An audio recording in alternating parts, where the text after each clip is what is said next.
if you're gonna kind of sit like this for the rest of it, you're in good. I'm in good? Yeah, you're. I'm in good what? All around me are familiar faces. What's up, ladies and gents? Welcome to another episode of After Credits. We just got out of Incredibles 2. 14 years in the making. One of the best Pixar movies ever made is The Incredibles, and now we are in 2018, and they are back. About literally, what, like 2 minutes after the movie ended. By the way, Joshua, this is the other brother I've got. There's a lot of ideas of where this one would go. That one of the more popular ones was like this was going to take place like 10 years later, so Jack and Violet and Dash would be adults. But I think it serves better just, you know, these characters as one thing, and so it's nice to just start where they ended off. Jack wasn't even developed as a character really in the first one, so it would have been weird to see him as just kind of a side character in Incredibles 1. Yeah. Without really, he wasn't even in the movie except a couple of scenes, and then all of a sudden he's like 12 years old in and he's got his own personality. Like, who are you? Yeah. Whenever you watch those movies back to back, you can totally tell the difference in style. You have a guy like Brad Bird who hand draws everything before turning it into computer models.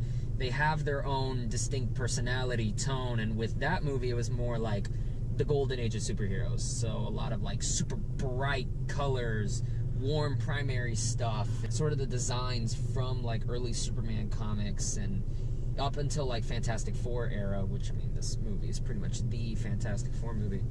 And in this one, you're getting more of an influence from, like, I noticed a lot of the 90s Batman art decoration. A lot of Batman I saw in this. And it's weird because it's not necessarily from the comics, but more from, like, the movies. Like, I wasn't getting a lot of Dark Knight vibes from some of the architecture of what was going on. Some of the composition reminded me of, like, video games like Arkham Asylum. And it's kind of neat to see how our idea of superheroes, or the way we see superheroes, has changed from like the 50s to now. I think it's pretty good. I thought Incredibles 2 was good, just not as good as the first one, I feel. Same. I like this one more. Do you? Yeah, I did. Why? Incredibles is good, but it came out 14 years ago, right? Yeah. You can tell it came out 14 years ago. Well, I don't want to say it's aged badly because it's still a really, I was really going to good say movie. incredible movie, but I'm going to go out of my way to avoid saying that this entire review. It was a good movie. Except for now. Except for now. Here's the counter. I get one. Here's the counter. But, the first one was a really good movie, but, you know, Pixar's advanced. Movies have advanced. Film style has advanced, and I really like where they went with this one. so was it just the way it was made that made you like this better? Or did you like the... Not necessarily animation, just... it seemed more complex. The first one, it was obviously a family dynamic that was, you know, being torn apart, and then they had to save the day while still saving themselves. But this one stuck with that theme, but also branched out into, like, the other characters' own complex stories. They didn't do it as much in the first movie, and that's a plus from the second movie. I like movies that focus on the characters. It draws you into them. It kind of makes you feel attached more. Right? Yeah. It makes you like the characters more, and like you get to see you can relate Violet to them. grow, and Dash was a lot more Dash. Jack. I mean, that's self-explanatory. Before the movie even started, they had that minute featurette like, yo, we're sorry it took a long time, but we had to like get the story done, and we had to get the characters. And so I think pressure from Disney made them put a lot more in this movie than they probably should have. All these ideas inspired by politics, society, superheroes, like, it's not necessarily reaching. They're all good.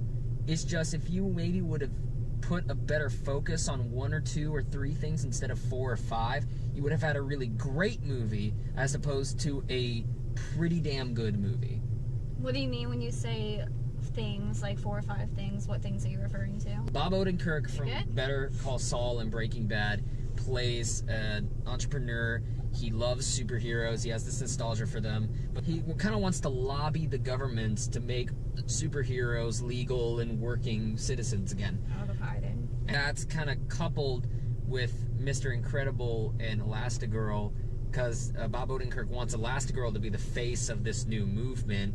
and Mr. Incredible has to stay home with the kids. And so there's not only making superheroes legal, there's the flipped family dynamic. Oh, that was cool. You've also got this new villain that's popping up that's threatening to destroy stuff. It's called the Screenslaver, which... I thought that name was cool. I liked it. The villain has a plot of like, oh, social media and new technologies, we're becoming slaves to screens. And so you gotta kind of throw in that idea in there. You've also got all the characters and their subplots. And then on top of that, it's gotta be a sequel to The Incredibles. So they're tying in stuff to the previous movie, references and ideas and developments, and there's a lot. I'm just saying, there's a lot to jam-pack into 2 hours, and it could have done it. I disagree.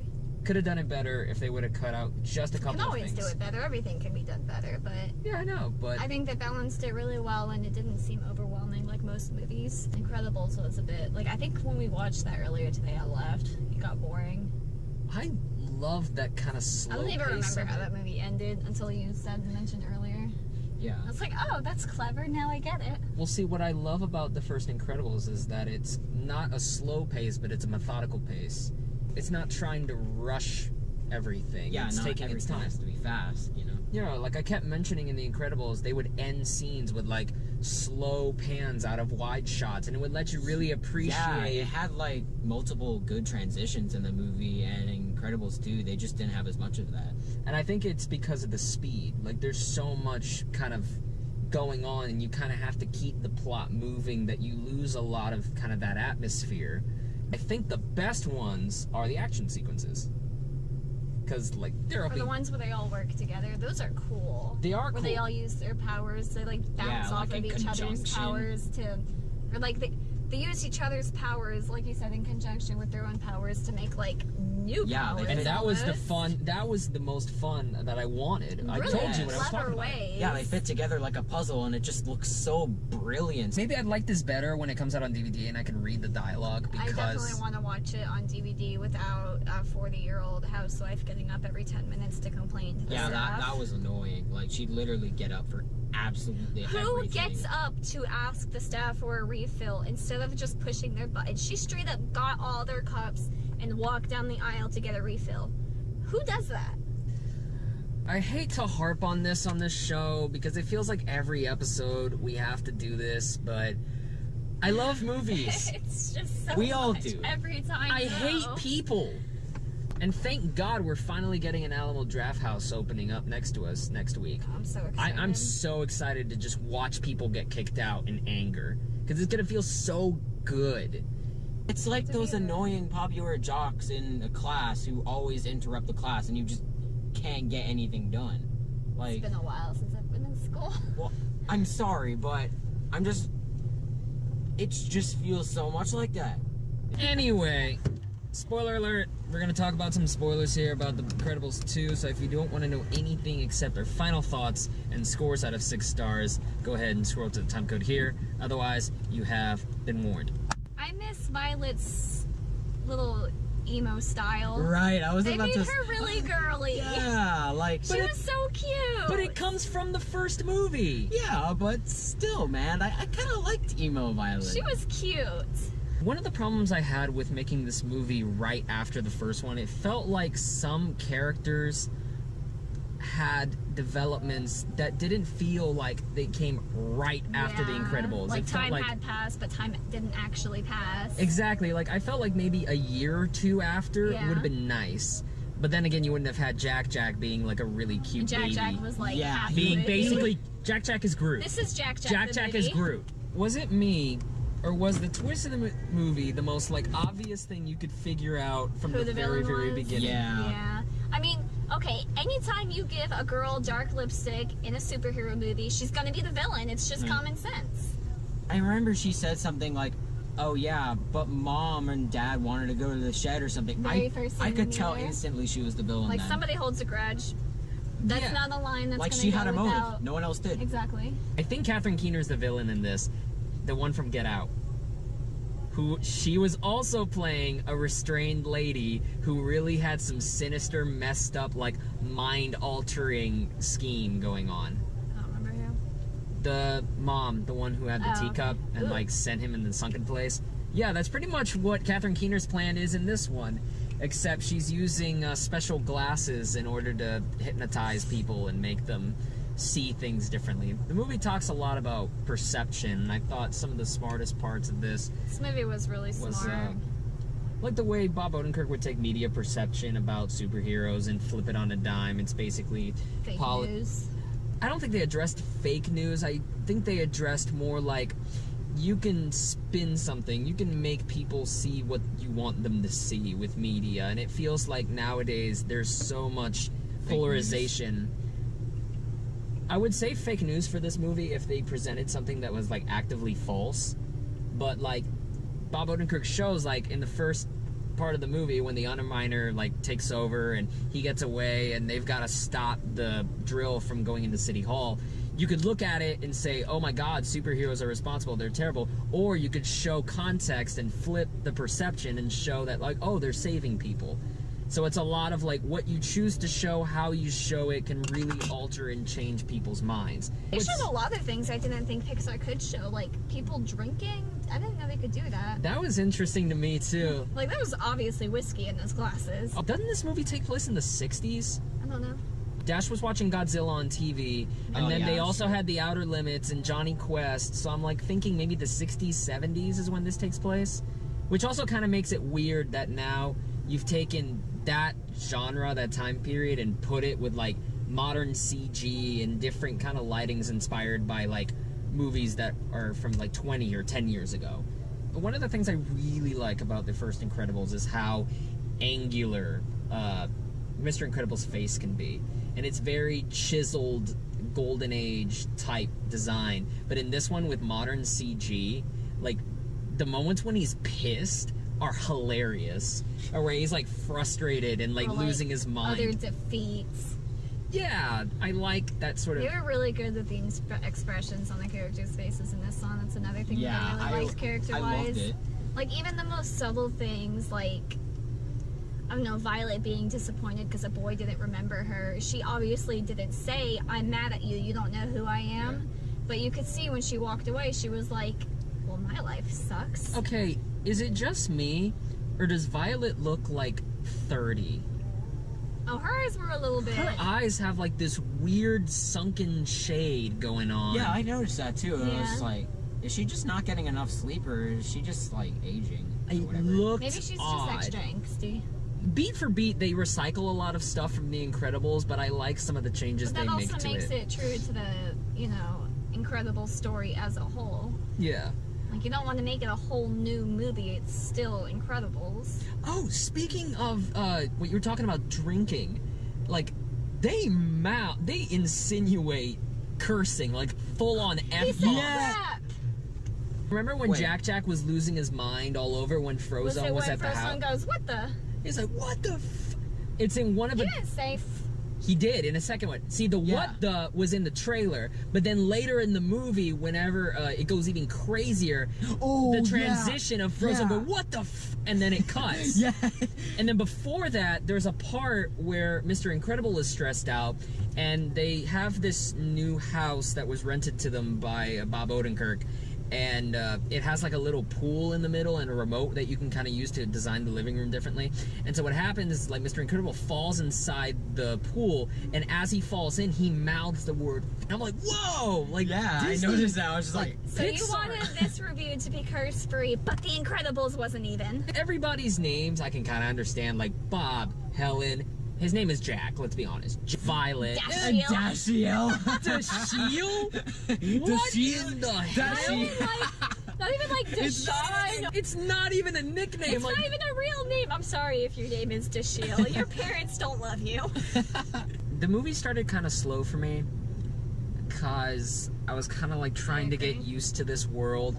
But it seems like as soon as Elastigirl goes on the train and stops it, like the movie kicks into high gear, because like the parts with Violet made me like ugly laugh. Like it was hilarious. Oh my God. That was awkward. And her facial expression, like there's always like this certain cliche in the movie where someone has someone's checking something out, whether it be a refrigerator or a locker or something, and then they close the door, and then they just see Violet just like.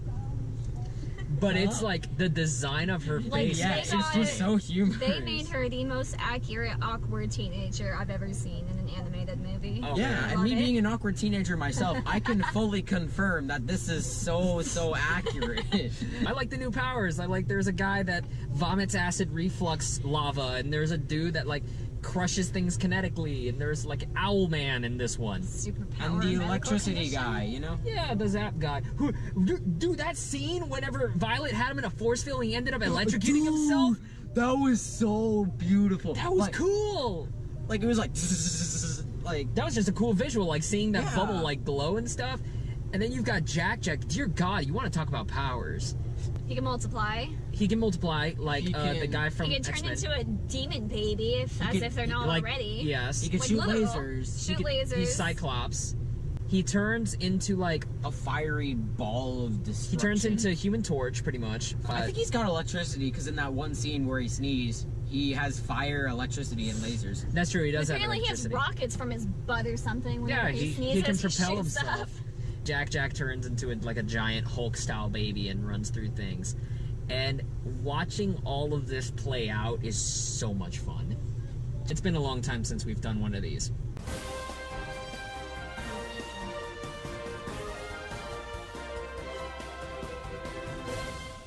So, in the scene where the villain and Elastigirl on the plane, and then they're just talking, you know, there is a flare gun that just mysteriously popped up, and it confused me and my friends when we were watching the movie the first time, and it was just like, it just popped up, Okay. just conveniently. But the cabin is rolling around like the plane is going, doing Yeah, that. but it even- could have just popped out of an overhead bin. Like, that's very explainable. Maybe, but still.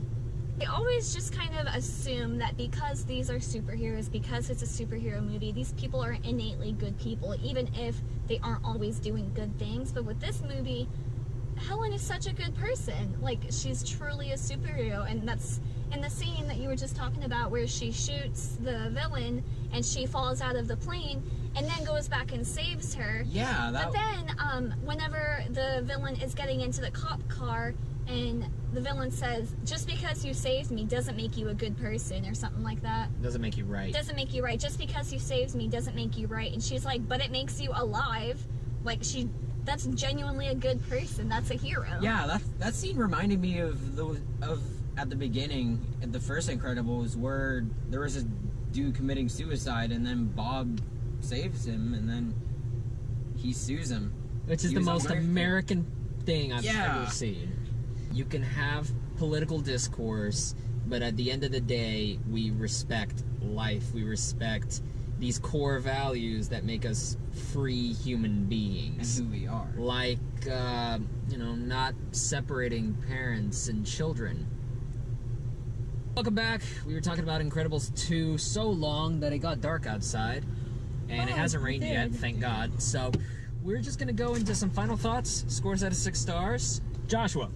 Okay, I give it a strong 5.5 because the movie was amazing, the animation was beautiful, everything was good about the movie. It's just, it could have been a little bit better, because I feel like I would give the Incredible, like the original, just a flat 6. It Yeah. was perfect, like, it was amazing.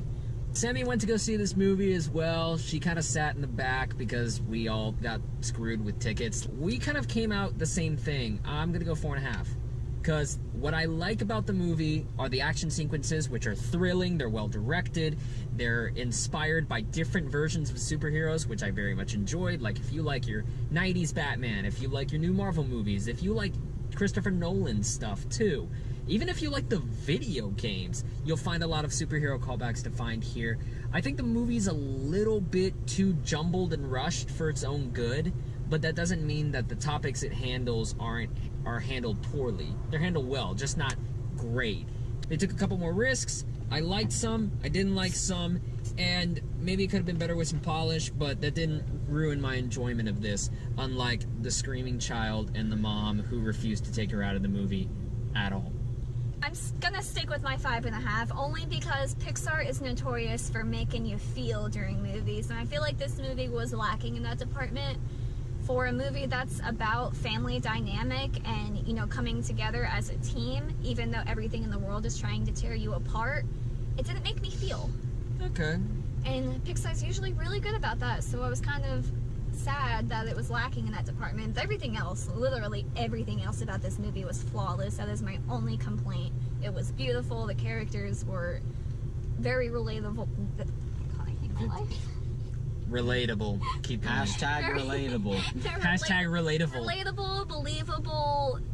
The facial expressions were just, that's my favorite thing about this movie, their faces. Especially Violet. Especially man. Violet, I love her. Brad Bird, This man. movie was just incredible. I said it, it's incredible. 5.5. Get out. Leave! Alright, that's it. We're out of here. If y'all like this, like the video. If you want more videos, subscribe. We got Facebook, Twitter, and Instagram if you want to follow us there. We're going to make the worst predictions possible for Jurassic World Fallen Kingdom. And then we're going to actually review Jurassic World Fallen Kingdom whenever we get around to it. Until next time, thank you all very, very much for watching. Y'all take care. We'll see you around. Deuces.